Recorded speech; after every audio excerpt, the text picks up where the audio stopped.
before we get to our top 5, let's take a quick look back at the week's biggest theme.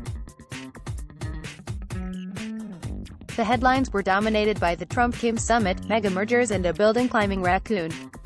But always in the background was China, its growing power in the world and its increasingly confrontational relationship with the U.S.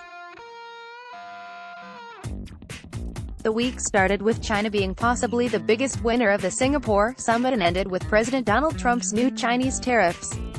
Bloomberg Opinion had many China pieces this week, including 2 in the top 5, all with shelf life. They'll be informative and insightful long after this week's other headlines fade.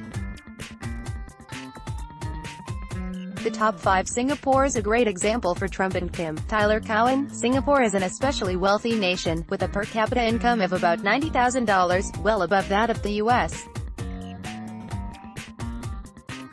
But how is this prosperity maintained, and why has Singapore commanded so much admiration from liberals and conservatives alike? Singapore has many features shared by other wealthy countries, such as a high capital stock, a predictable legal environment and a well-educated workforce, but what are some of the less common factors behind its success? Strikingly, Singapore is one of the few countries where there is brain drain into the public sector. This stems partly from the high salaries paid. Top bureaucrats typically receive more than their American equivalents, and cabinet-level pay may exceed $800,000, with bonuses attached that can double that sum for excellent performance. Yet it's not just about the money. Since independence in 1965, Singaporean leaders have cultivated an ethos of public service in the bureaucracy. The country moved from being relatively corrupt to having one of the best ratings on transparency indexes.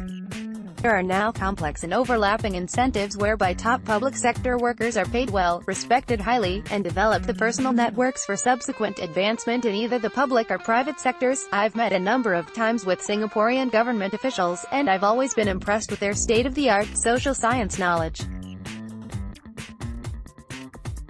The participants typically have top educational backgrounds. Doctorates from Harvard or Princeton are common, and now 2 of Singapore's universities have achieved world-class status.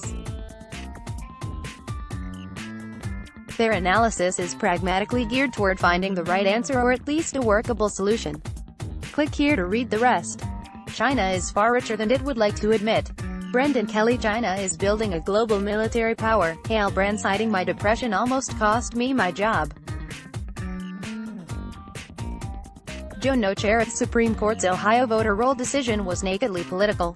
Noah Feldman. New Music Minute. Stream Lyra Lynn's rootsy new album, plays well with others, here.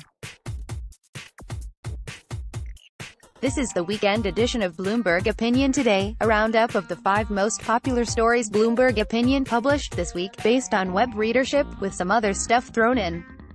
New subscribers to the newsletter can sign up here.